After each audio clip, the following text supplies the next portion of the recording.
Hi hello ಎಲ್ಲರಿಗೂ ನಮಸ್ಕಾರ. ನಾನು ನಿಮ್ಮ ಅನಾಮಿಕಾ ಅನು. ಅಭಿವ್ಯಕ್ತಿ ಕಥಾಲೋಕಕ್ಕೆ ಸ್ವಾಗತ. ಇನ್ನೂ ಯಾರೆಲ್ಲ ಈ ಚಾನಲ್ಗೆ ಸಬ್ಸ್ಕ್ರೈಬ್ ಆಗಿಲ್ಲ, ದಯವಿಟ್ಟು ಸಬ್ಸ್ಕ್ರೈಬ್ ಮಾಡಿಕೊಂಡು ಪ್ರೋತ್ಸಾಹ ನೀಡಿ. ಇಲ್ಲಿ ಪ್ರಸಾರವಾಗುವ ಕಥೆಗಳನ್ನು ಕೇಳಿ ನಿಮಗೆ ಇಷ್ಟವಾದರೆ ಲೈಕ್ ಕೊಟ್ಟು ಕಮೆಂಟ್ ಮಾಡಿ, ಹೆಚ್ಚು ಹೆಚ್ಚು ಶೇರ್ ಮಾಡುವುದರ ಮೂಲಕ ನಮಗೆ ಮತ್ತಷ್ಟು ಪ್ರೋತ್ಸಾಹ ನೀಡೋದನ್ನು ಮರಿಬೇಡಿ. ಬಾಳದೋಣಿಯಲ್ಲಿ ಕಥೆಯ 15ನೇ ಅಧ್ಯಾಯವನ್ನು ನೀವೆಲ್ಲರೂ ಕೇಳಿ ಆನಂದಿಸಿದ್ದೀರಾ ಅಂತ ಭಾವಿಸ್ತೇನೆ. ಹಾಗಾದರೆ 16ನೇ ಅಧ್ಯಾಯವನ್ನು ಶುರು ಮಾಡೋಣ.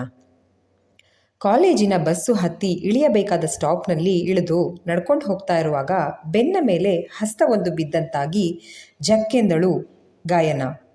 ಹೆದರ್ಕೊಂಡೇನೆ ಗಾಯಿ? ನಾನೇ ಕಣೆ ಎಂದಳು ಸ್ವರ್ಣ. ನೀನಾ ಎಂದಳು ಗಾಯನ ಹಣೆ ಮುಖ ಮುಟ್ಕೊಳ್ತಾ. ಗಾಯಿ, ಆರ್ ಯು ಓಕೆ? ಯಾಕೆಷ್ಟು ಹೆದರ್ತಾ ಇದ್ದೀಯಾ? ಏನಾಯ್ತು ಊರಲ್ಲಿ? ಪಾರ್ಥನ ಕೇಳೋಕ್ಕಾಗಲಿಲ್ಲ ಮನೇಲಿ ಎಂದಳು ಸ್ವರ್ಣ. ಊರಲ್ಲ ಎಂದು ಊರಿನ ನೆನಪಾಗುತ್ತಲೇ ಬೆಚ್ಚಿದವಳು. ಏನಿಲ್ಲ, ಜಾತ್ರೆ ಚೆನ್ನಾಗಾಯ್ತು, ಥ್ಯಾಂಕ್ಸ್ ಕಣೆ ಪಾರ್ಥ ಅವರನ್ನು ಜೊತೇಲಿ ಕಳಿಸಿದ್ದಕ್ಕೆ ಎಂದಳು ಗಾಯನ. ಇರಲಿ, ಥ್ಯಾಂಕ್ಸ್ ಎಲ್ಲ ಏನು ಬೇಡ. ಎಲ್ಲಿ ಬಾಕ್ಸ್ ಕೊಡು, ಆಂಟಿ ಏನೇನು ತಿಂಡಿ ಮಾಡಿಕೊಟ್ಟಿದ್ದಾರೆ ಈ ಸರ್ತಿ ಎಂದಳು ಸ್ವರ್ಣ. ಪ್ರತಿ ಸಾರಿ ಅಮ್ಮ ಕೊಟ್ಟು ಕಳುಹಿಸುತ್ತಿದ್ದ ತಿಂಡಿಗಳ ನೆನಪಿನ ಜೊತೆ ಅಮ್ಮನ ನೆನಪಾಗುತ್ತಲೇ ಗಾಯನಾಳ ಗಂಟಲು ಗದ್ಗದಿತವಾಗಿತ್ತು. ಜಾತ್ರೆ ಅಲ್ವಾ ಸ್ವರ್ಣ, ಅಮ್ಮಂಗೆ ಕೈ ತುಂಬ ಕೆಲಸ, ಹಾಗಾಗಿ ಏನು ಕೊಟ್ಟು ಕಳಿಸ್ಲಿಲ್ಲ. ಸ್ವರ್ಣಂಗೆ ಸಾರಿ ಹೇಳು ಅಂತಲೂ ಹೇಳಿದ್ರು ಅಂದಾಗ, ಹೌದಾ, ಹೋಗಲಿ ಬಿಡು, ಅಪರೂಪಕ್ಕಾಗೋದಲ್ವ ಜಾತ್ರೆ. ಹೋಗಲಿ, ಜಾತ್ರೆಯಲ್ಲಿ ಬತಾಸ್ ತಂದ, ನನಗೆ ತುಂಬ ಇಷ್ಟ ಎಂದಳು ಸ್ವರ್ಣ. ಪಾರ್ಥ ಅವ್ರು ಹೇಳಿದರು ನಮ್ಮ ಸ್ವರ್ಣಂಗೆ ಬತ್ತಾಸು ಸಕ್ಕರೆ ಕೊಂಬೆ ಅಂದರೆ ತುಂಬ ಇಷ್ಟ ಅಂತ. ತಗೊಂಡು ಕಾರಲ್ಲಿ ಬ್ಯಾಕ್ ಸೀಟಲ್ಲಿ ಇಟ್ಟಿದ್ರು. ಆದರೆ ಬರುವಾಗ ಮಧ್ಯೆ ಊಟಕ್ಕೆ ಅಂತ ನಿಲ್ಲಿಸಿದ್ವಲ್ಲ, ಅಲ್ಲಿ ತುಂಬ ಕೋತಿಗಳ ಕಾಟ. ನಾವು ಊಟ ಮಾಡಿಬರೋ ಅಷ್ಟರಲ್ಲಿ ಎಲ್ಲ ತಿಂದ್ಬಿಟ್ಟಿದ್ವು ಎಂದಳು ಗಾಯನ. ಆ ಕೋತಿಗಳಿಗೆ ನನಗೆ ಅಂತ ತರ್ತಾ ಇದ್ದಿದ್ದೇ ಬೇಕಾಗಿತ್ತಾ ಎಂದು ಬೈಕೊಂಡು ಇಬ್ಬರು ಕ್ಲಾಸ್ ರೂಮ್ಗೆ ಹೋದರು.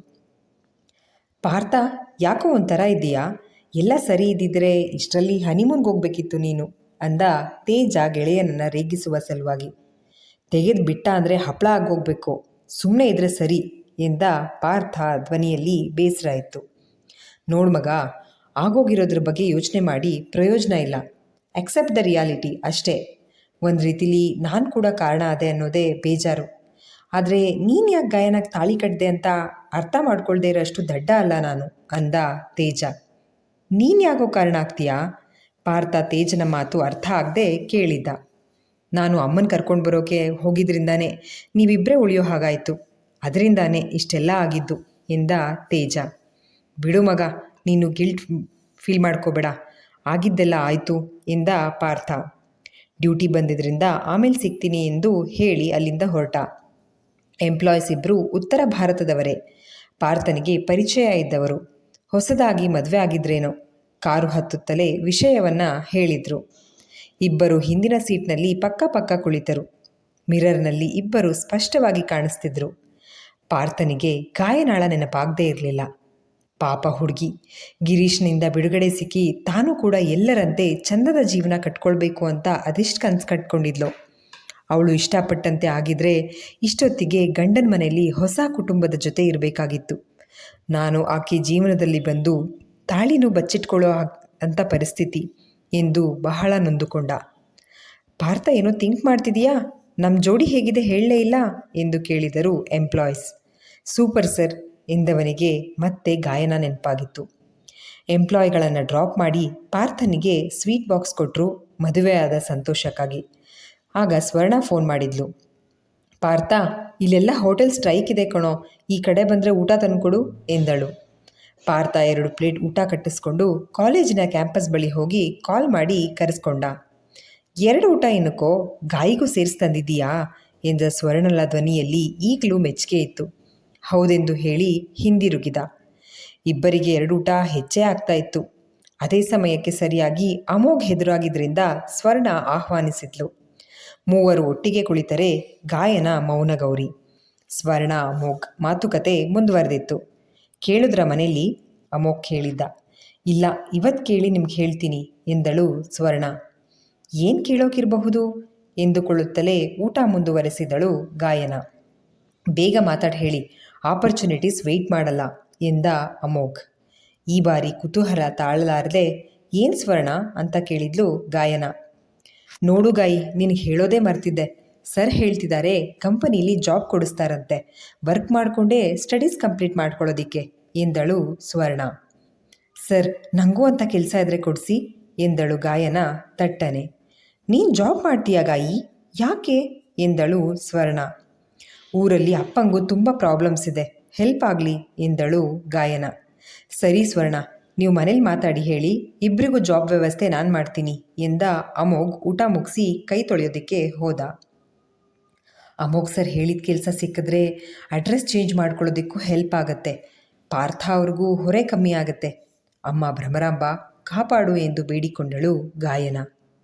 ಅಯ್ಯೋ ಅಮ್ಮ, ಆಗ್ತಿಲ್ಲ. ಆಸ್ಪತ್ರೆಯ ಬೆಡ್ಡಿನ ಮೇಲೆ ಮಲಗಿ ಗಿರೀಶ ಗೋಳಾಡ್ತಾ ಇದ್ದ. ಸಿಸ್ಟರ್, ನೋವಿಗೇನಾರ ಇಂಜೆಕ್ಷನ್ ಕೊಡಿ. ಸುಲೋಚನಾ ತಮ್ಮನ ಗೋಳಾಟ ನೋಡಲಾಗದೆ ನರ್ಸ್ ಬಳಿ ಕೇಳ್ತಾ ಇದ್ರು. ಹಾಗಂತ ಹೆಚ್ಚಿಗೆ ಪೇನ್ ಕಿಲ್ಲರ್ ಕೊಡೋಕ್ಕಾಗಲ್ಲ, ಓವರ್ ಡೋಸ್ ಆಗುತ್ತೆ. ಚಿಕ್ಕ ಬಾಟ್ಲು ಗ್ಲೂಕೋಸ್ ಹಾಕಿದ್ದೀವಲ್ಲ, ಅದು ನೋವಿಗೆ ಹಾಕಿರೋದು, ಸ್ವಲ್ಪ ತಡ್ಕೋಬೇಕು. ನರ್ಸ್ನ ಡ್ಯೂಟಿ ಮುಗಿಯುವ ಸಮಯ ಆಗಿತ್ತು. ಮುಂದಿನ ಪಾಳಿಯವರಿಗೆ ಚಾರ್ಜ್ ವಹಿಸಿ ಮನೆಗೆ ಹೋಗುವ ಧಾವಂತ ಅವಳಿಗೆ. ವಸಿ ತಡ್ಕಳ್ಳಾಗಿರಿ, ನೀನು ಹೀಗೆ ಕೂಗಾಡಿದ್ರೆ ಅಕ್ಕಪಕ್ಕ ಇರೋ ಪೇಷಂಟ್ಗೆ ತೊಂದರೆ ಆಗಲ್ವೇ? ಸುಲೋಚನಾ ತಮ್ಮನಿಗೆ ಹೇಳ್ತಾ ಇದ್ರು. ಹಸಿರುಗಟ್ಟಿದ್ದ ತಮ್ಮನ ಮುಖ, ಕೆಂಪಗೆ ಊದಿದ ಕಣ್ಣು, ಮುರಿದ ಕೈ ಕಾಲು ನೋಡಿ ಮತ್ತಷ್ಟು ನೊಂದುಕೊಳ್ಳುತ್ತಾ, ಹಾಳಾದವನು, ಅವನ ಕೈ ಸೇದೋಗ, ಕೈಗೆ ಕರಿ ನಾಗರಾವ್ ಕಡಿಯ, ಕಾಲಿಗೆ ಲಕ್ವಾ ಹೊಡಿಯ, ಆಪತ್ ಬಂದು ಚಾಪೇಲಿ ಸುತ್ಕೊಂಡು ಹೋಗ, ಹೆಂಗೆ ಹೊಡೆದವನು ದೆನಕ್ಕೆ ಬಡ್ದಂಗೆ, ಎಲ್ಲ ನನ್ನ ಮಗಳಿಂದಾನೇ ಆಗಿದ್ದು.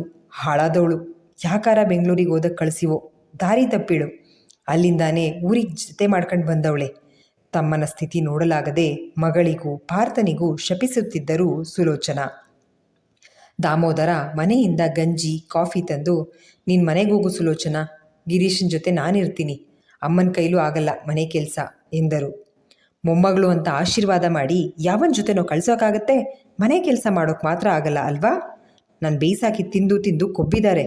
ಸುಲೋಚನರ ಕೋಪ ಈಗ ಸರ್ವಮ್ಮನ ಕಡೆ ತಿರುಗಿತ್ತು. ನೋಡು, ಇದು ಆಸ್ಪತ್ರೆ, ಇಲ್ಲಿ ನಮ್ಮ ಮನೆ ರಗಳೆಗಳನ್ನೆಲ್ಲ ಹೇಳೋದು ಬೇಡ. ಏನೇ ಇದ್ರೂ ಮನೆಗೆ ಹೋದ್ಮೇಲೆ ಮಾತಾಡೋಣ. ಈಗ ತೆಪ್ಪಗೆ ಮನೆಗೆ ಹೋಗಿ ಅಮ್ಮಂಗೆ ಏನಾದರೂ ಮಾಡಿಕೊಡು. ಬೆಳಗ್ಗೆ ಇಡ್ಲಿ ತಂದುಕೊಟ್ಟೆ, ಶುಗರ್ ಬೇರೆ, ಬೇಗ ಹಸಿವಾಗಿರುತ್ತೆ. ದಾಮೋದರ ಹೇಳಿದಾಗ, ಬರ್ತೀನಿ ಕಣೋ ಗಿರೀಶ ಎಂದು ಹೋದರು ಸುಲೋಚನಾ. ಮಗಳ ಮೇಲೆ ಮಮಕಾರವಿದ್ದರೂ ಹೀಗೆ ಮರ್ಯಾದೆ ಕಳೆದು ಹೋದ್ಲಲ್ಲ ಅನ್ನೋ ಕೋಪ ಅವ್ರಿಗೆ. ಗಿರೀಶ ಆಸ್ಪತ್ರೆಯಿಂದ ಮನೆಗೆ ಬಂದ ಮೇಲೆ ಸುಮ್ಮನಂತೂ ಇರಲಾರ. ಮನೆಯಿಂದ ಹೊರಗಾಕಿದ್ರೆ ಎಲ್ಲಿಗೆ ಹೋಗೋದು ಈ ವಯಸ್ಸಿನಲ್ಲಿ ಎಂದು ಯೋಚಿಸುತ್ತಲೇ ನಡೆದುಕೊಂಡು ಹೋಗ್ತಾ ಇದ್ರೆ, ಏನ್ರೀ ಸುಲೋಚನಾ, ನಿಮ್ಮ ಮಗಳು ಮದುವೆ ಆಯ್ತಂತೆ, ಅದೇನೋ ಪಾರವಲ್ ಮನೇಲಿ ಯಾರ ಜೊತೆನೋ ಸಿಕ್ಕಿದ್ಲಂತೆ. ಈ ವಯಸ್ಸಿಗೆ ಬಂದ ಹೆಣ್ಮಕ್ಳಂದ್ರೆ ಸೆರಗಲ್ಲಿ ಕಟ್ಕೊಂಡಿರೋ ಕೆಂಡ ಇದ್ದಂಗೆ ನೋಡ್ರಿ. ನೀವು ಬೆಂಗಳೂರಿಗೆಲ್ಲ ಕಳಿಸ್ದೆ ಕುಡುಕನೋ ಕಟುಕ್ನೋ ನಿಮ್ಮ ತಮ್ಮಂಗೆ ಕೊಟ್ಟು ಮದುವೆ ಮಾಡಿದ್ದಿದ್ರೆ ಮರ್ಯಾದೆ ಉಳಿಯೋದು. ಊರಿನಾಕೆ ಅವಮಾನಿಸಿದ್ಲೋ ನೀತಿ ಹೇಳಿದ್ಲೋ ತಿಳಿಯಲಿಲ್ಲ. ಸುಲೋಚನಾಗೆ ಜನಗಳಿಗೆ ಆಡಲು ಮಾತಿಲ್ಲ. ಹೀಗಾಗುತ್ತೆ ಅಂತ ಯಾರಿಗೆ ಗೊತ್ತಿತ್ತು? ಒಬ್ಳೆ ಮಗಳು ಅಂತ ಸಲಿಗೆ ಕೊಟ್ವಿ, ಹೀಗೆ ಮಾಡ್ತಾಳೆ ಅಂತ ಕನಸಲ್ಲೂ ಅಂದ್ಕೊಂಡಿರಲಿಲ್ಲ ಅಂದಳು ಸುಲೋಚನಾ. ಹೆಂಗಿದಾನ್ರಿ ಗಿರೀಶ, ಆಸ್ಪತ್ರೆಯಲ್ಲಿದ್ದಾನಂತೆ? ಮಾತು ಗಿರೀಶನ ಕಡೆ ಹೊರಳಿತ್ತು. ಪರವಾಗಿಲ್ರಿ, ಈಗ ಬರ್ತೀನ್ರಿ, ಮಧ್ಯಾಹ್ನಕ್ಕೆ ಅಡುಗೆ ಮಾಡ್ಕೊಂಡು ಹೋಗಬೇಕು ಎಂದು ಸುಲೋಚನಾ ರಸ್ತೆ ಬದಲಿಸಿ ಮನೆ ಕಡೆ ನಡೆದ್ರು. ಅಮ್ಮ, ಅಪ್ಪ, ಪಾರ್ಥ ಎಲ್ಲರೂ ಕೇಳಿ, ನಾನು ಕೆಲಸ ಮಾಡಿಕೊಂಡೇ ಓದೋಣ ಅಂತಿದ್ದೀನಿ. ಸ್ವರ್ಣ ಎಲ್ಲರಿಗೂ ಅನೌನ್ಸ್ಮೆಂಟ್ ಮಾಡಿದ್ಲು ಮನೆಗೆ ಬರುತ್ತಲೇ. ನಿಂಗೆ ಕೆಲಸ ಮಾಡೋಕ್ಕೆ ಯಾರು ಹೇಳಿದ್ದು? ಈಗ ಏನು ಕಮ್ಮಿ ಮಾಡಿದ್ದೀವಿ? ಎಲ್ರಿಗಿಂತ ಮೊದಲು ಪಾರ್ಥ ಕೇಳಿದ್ದ. ಕಡಿಮೆ ಆಗಿದೆ ಅಂತಲ್ಲ Partha, job is my identity ಅಂದಳು ಸ್ವರ್ಣ. ನೀನು ಓದ್ ಮುಗಿಲಿ, ಆಮೇಲೆ ಕೆರಿಯರ್ ಬಗ್ಗೆ ಯೋಚನೆ ಮಾಡು. ಪ್ರಮೀಳಾ ಮತ್ತು ನಾರಾಯಣ ಒಟ್ಟಿಗೆ ಹೇಳಿದರು. ಅದಾಗಲ್ಲ, ಒಳ್ಳೆ ಆಪರ್ಚುನಿಟಿ ಬಿಟ್ಟರೆ ಸಿಗಲ್ಲ ಎಂದಳು ಸ್ವರ್ಣ. ಬೆಂಗಳೂರಲ್ಲಿ ಕೆಲಸಕ್ಕೇನು ಬರ ಇಲ್ಲ, ಮೊದಲು ಓದು ಅಂದ ಪಾರ್ಥ. ಏನು ಪಾರ್ಥ, ಓದ್ ಮುಗಿದ್ಮೇಲೆ ಇಲ್ಲೇ ವರ್ಕ್ ಮಾಡಬೇಕಾ? ನೋ, ಈಗಲೇ ಇಲ್ಲಿ ಜಾಬ್ಗೆ ಸೇರಿಕೊಂಡ್ರೆ ನನ್ನ MBA ಮುಗಿಯೋ ಅಷ್ಟರಲ್ಲಿ ಕಂಪನಿ ಕಡೆಯಿಂದ ಬೇರೆ ಕಂಟ್ರಿಗೆ ಹೋಗೋ ಚಾನ್ಸ್ ಸಿಗುತ್ತೆ. ನಾನು ಕೋರ್ಸ್ ಮುಗಿಸಿ ಸ್ಟಾರ್ಟ್ ಮಾಡ್ತೀನಿ ಅಂದರೆ ಲೇಟ್ ಆಗಿಬಿಡುತ್ತೆ ಎಂದಳು ಸ್ವರ್ಣ. ಚಟೀರನೆ ಸ್ವರ್ಣಳ ಕೆನ್ನೆಗೊಂದು ಬಾರಿಸಿದ ಪ್ರಮೀಳಾ, ಓದ್ ಮುಗಿಸಿ ಫಾರಿನ್ಗೆ ಹೋದರೆ ಪಾರ್ಥ ನಿನ್ನ ಜೊತೆ ಫಾರಿನಿಗೆ ಬಂದು ಅಲ್ಲಿ ಟ್ಯಾಕ್ಸಿ ಓಡಿಸ್ಬೇಕಾ ಅಂದರು ಪ್ರಮೀಳಾ. ವೆಯ್ಟ್, ನಾನ್ ಫಾರಿನ್ಗೆ ಹೋಗೋಕ್ಕೂ ಪಾರ್ಥಂಗೂ ಏನು ಸಂಬಂಧ ಎಂದಳು ಸ್ವರ್ಣ. ಏನು ಸಂಬಂಧ ಅಂದರೆ, ಅವನು ನಿನ್ನ ಮದುವೆ ಆಗವನು. ಮದುವೆ ಆದಮೇಲೆ ಗಂಡ ಹೆಂಡತಿ ಒಂದೇ ಕಡೆ ಇರೋದು ನಮ್ಮ ಭಾರತೀಯ ಸಂಸ್ಕೃತಿ ಅಂದರು ಪ್ರಮೀಳಾ. ಸ್ವರ್ಣಳಿಗೆ ಇದು ಶಾಕಿಂಗ್ ವಿಚಾರ. ವಾಟ್? ಆಶ್ಚರ್ಯದಿಂದ ಕೇಳಿದ್ಲು. ಏನು ವಾಟ್? ಮತ್ತೊಂದು ಸಾರಿ ಕ್ಲಿಯರ್ ಹಾಗೆ ಹೇಳ್ತೀನಿ, ಕೇಳಿಸ್ಕೊ. ಪಾರ್ಥ ನಿನ್ನ ಮದುವೆ ಆಗೋನು, ಕೇಳಿಸ್ತಾ ಅಂದರು ಪ್ರಮೀಳಾ. ಪಾರ್ಥನಿಗೆ ಗಾಯನಾಳ ನೆನಪಾಗಿತ್ತು. ಪರಿಸ್ಥಿತಿ ಏನೇ ಇರಲಿ, ಗಾಯನ ನನ್ನ ಹೆಂಡತಿ. ಪರಿಸ್ಥಿತಿ ಸರಿ ಇರದ ಕಾರಣ ದೂರ ಇದ್ದಾರೆ. ನಾನು ಸ್ವರ್ಣನ್ನ ಪ್ರೀತಿಸಿದ್ರೆ ಅದೇ ನಾನು ಮದುವೆ ಆಗೋಕ್ಕಾಗಲಿಲ್ಲ ಎಂದುಕೊಂಡ ಪಾರ್ಥ ಏನೊಂದು ಪ್ರತಿಕ್ರಿಯಿಸದೆ ಕುಳಿತ. ಏನು? ಪಾರ್ಥ ನನ್ನ ಮದುವೆ ಆಗೋನ? ಯಾರನ್ನು ಕೇಳಿ ಡಿಸೈಡ್ ಮಾಡಿದ್ರಿ? ಹಾಂ? ಪಾರ್ಥನ ಜೊತೆ ನಾನು ಕ್ಲೋಸ್ ಆಗಿದ್ದೀನಿ. ನನಗೇನೇ ಬೇಕು ಅಂದರೂ ಅವನನ್ನೇ ಕೇಳ್ತೀನಿ. ಅಫ್ಕೋರ್ಸ್ ನಾನು ಅಪ್ಪ ಅಮ್ಮನಿಗಿಂತ ಹೆಚ್ಚಾಗಿ ಅವನನ್ನು ಹಚ್ಕೊಂಡಿದ್ದೀನಿ. ಅವನು ನನಗೆ ಬರೀ ಫ್ರೆಂಡ್, ಅಮ್ಮನ ತಮ್ಮ, ಸೋದರ ಮಾವ ಅಲ್ಲ. He is my everything. ನಾನು ಅವನ ತುಂಬ ಎತ್ತರದ ಸ್ಥಾನದಲ್ಲಿಟ್ಟಿದ್ದೀನಿ. ಪಾರ್ಥ ಅವನಿಗೋಸ್ಕರ ಒಂದು ಒಳ್ಳೆ ಜೊತೆ ಬಟ್ಟೆ ತೊಗೊಳ್ಳಲ್ಲ. ಅಮ್ಮ ನೀನು ಕಟ್ಕೊಡೋ ಲಂಚ್ ಬಾಕ್ಸ್ ಇಡೀ ದಿನ ಬಿಸಿಲಲ್ಲಿ ಓಡಾಡಿ ಅವ್ನು ಫ್ರೀಯಾಗಿ ಮಧ್ಯಾಹ್ನ 3 ಗಂಟೆಗೋ 4 ಗಂಟೆಗೋ ತಿನ್ನೋ ಅಷ್ಟರಲ್ಲಿ ಅನ್ನ ನೀರಾಡಿರುತ್ತೆ, ಚಟ್ನಿ ಅಳಸಿ ಉದುರಿರುತ್ತೆ, ಇಡ್ಲಿ ದೋಸೆ ಆದರೆ ಹುಳಿ ಬಂದಿರುತ್ತೆ, ಮಸಾಲೆ ರೈಸ್ ಐಟಮ್ ಅಂದರೆ ಅಂಟ್ತಾ ಇರುತ್ತೆ, ಉಪ್ಪಿಟ್ಟು ಅವಲಕ್ಕಿ ರೊಟ್ಟಿ ಚಪಾತಿ ಆದರೆ ಒಣಗೋಗಿರುತ್ತೆ, ತಿನ್ನೋಕ್ಕಾಗಲ್ಲ ಅಮ್ಮ. ನಾನೇ ಆಗಿದ್ರೂ ಅದನ್ನು ಡಸ್ಟ್ಬಿನ್ಗೆ ಹಾಕ್ತಿದ್ದೆ. ಆದರೆ ಪಾರ್ಥ ಕಣ್ಗುತ್ಕೊಂಡು ಅದನ್ನೇ ತಿಂತಾನೆ. 10th ಮುಗಿದ ತಕ್ಷಣ ಓದೋದು ಬಿಟ್ಟು ಮನೆಗೋಸ್ಕರ ದುಡಿತಾ ಇದ್ದಾನೆ. ಅವನೇನು ದಡ್ಡ ಆಗಿರಲಿಲ್ಲ, ನನಗಿಂತ ಚೆನ್ನಾಗಿ ಓದೋನು. ನಮ್ಮ ಮನೆಗೋಸ್ಕರ ಜೀವನನೇ ಸವೆಸ್ತಾ ಇದ್ದಾನೆ. ಆದರೆ ಅವನಿಗೋಸ್ಕರ ನಾವೇನು ಮಾಡಿದ್ದೀವಿ? ಪ್ರಶ್ನೆ ಮಾಡ್ಕೊಳ್ಳಿ. ನಥಿಂಗ್. ನಾವು ಅವನಿಗೋಸ್ಕರ ಏನೂ ಮಾಡಿಲ್ಲ, ಮಾಡೋಕ್ಕಾಗೋದೂ ಇಲ್ಲ. ಅವನ ಋಣ ತೀರಿಸೋಕೆ ನಮ್ಮಿಂದ ಸಾಧ್ಯ ಇಲ್ಲ. ಅಮ್ಮ ನಿನ್ನ ಹತ್ರ ಒಂದು ಮಾತು ಹೇಳ್ತೀನಿ, ನಿಜ ಹೇಳು. ಪಾರ್ಥ ನನಗೆ ತಮ್ಮ ಅಲ್ಲ, ಮಗ ಇದ್ದಂಗೆ. ಏನು ಮಗನೇ ಅಂತೀಯ? ಮಗಳನ್ನು ಓದಿಸಿದ ನೀನು ಮಗನ ಯಾಕೆ ಓದಿಸ್ಲಿಲ್ಲ? ನಮ್ಗೆ ಸಂಬಂಧಿಕರು ಅಂತ ಯಾರೂ ಇಲ್ವಾ? ಇದುವರೆಗೂ ನಮ್ಮ ಮನೆಗೆ ಯಾರೂ ಬಂದಿಲ್ಲ. ಯಾಕೆ ಕೇಳ್ತಿದ್ದೀನಿ ಅಂದರೆ, ಈ ಮದುವೆ ಅಂತ ಅವಸರ ಮಾಡೋದು ಸಂಬಂಧಿಕರಿಗೋಸ್ಕರ ತಾನೇ. ನಿಮ್ಮ ಮಗಳಿಗೆ ಯಾಕಿನ್ನೂ ಮದುವೆ ಮಾಡಿಲ್ಲ ಅಂತ ಕೇಳ್ತಾರೆ ಅಂತ ತಾನೇ. ನಮ್ಮನ್ನು ಕೇಳೋಕೆ ಸಂಬಂಧಿಕರೇ ಇಲ್ವಲ್ಲ. ಇದುವರೆಗೂ ಟ್ರಿಪ್ ಅಂತ ಹೋಗಿದ್ದೀವಿ ವಿನಃ ಒಂದಿನಾನೋ ಒಬ್ಬರು ಮನೆಗೂ ಹೋಗಿಲ್ಲ. ಸಂಬಂಧಿಕರಿರಲಿ, ಅಪ್ಪ ಅಮ್ಮ ನಿಮ್ಮ ಮನೆಗಂತನೂ ಹೋಗಿಲ್ಲ. ಯಾಕೆ? ನಮಗೆ ಅಜ್ಜಿ ತಾತ ಅಂತ ಕರೆಯೋಕೆ ಯಾರೂ ಇಲ್ವಾ? ಅಪ್ಪ ಅಮ್ಮ ಹೇಳಿ, ನಿಮ್ಮ ಪೇರೆಂಟ್ಸ್ ಯಾರು? ಪಾರ್ಥನ ಪೇರೆಂಟ್ಸ್ ಯಾರು? ಸ್ವರ್ಣ ತನ್ನ ಮನಸ್ಸಿನಲ್ಲಿ ಮೂಡಿದ ಪ್ರಶ್ನೆಗಳನ್ನೆಲ್ಲ ಒಮ್ಮೆಗೆ ಕೇಳಿ ಮುಗಿಸಿದ್ರೆ, ಪ್ರಮೀಳಾ ನಾರಾಯಣ ಮಗಳ ಪ್ರಶ್ನೆಗೆ ಉತ್ತರಿಸಿದ್ದಕ್ಕಾಗದೆ ತಡವರಿಸಿದ್ರೆ ಪಾರ್ಥನಿಗೆ ಎದೆಗೆ ಸಿಡಿಲು ಬಡಿದ ಅನುಭವ. ಸ್ವರ್ಣಂಗೆ ನನ್ನ ಮೇಲೆ ಪ್ರೀತಿ ಇರಲೇ ಇಲ್ವಾ? ನನಗ್ಯಾಕೆ ಇಷ್ಟು ವರ್ಷ ಆದರೂ ಗೊತ್ತಾಗಲಿಲ್ಲ?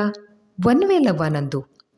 ಅವಳು ನನ್ನ ಪೂಜನೀಯ ಸ್ಥಾನದಲ್ಲಿ, ನನ್ನ ಯೋಗ್ಯತೆಗೂ ಮೀರಿದ ಎತ್ತರದಲ್ಲಿ ಸ್ಥಾನದಲ್ಲಿ ನೋಡ್ತಿದ್ರೆ ನಾನು ಮಾತ್ರ ಅವಳನ್ನು ಬೇರೆ ದೃಷ್ಟಿಯಿಂದ ನೋಡಿದ್ನಲ್ಲ ಎಂದು ತನ್ನೊಳಗೆ ತಾನೇ ನೊಂದುಕೊಳ್ಳುತ್ತಲೇ ಬಲವಂತವಾಗಿ ಅಲ್ಲಿಂದ ಕಾಲ್ಕಿತ್ತು ರೂಮಿಗೆ ಹೋಗಿ ಬಾಗಿಲು ಹಾಕ್ಕೊಂಡ.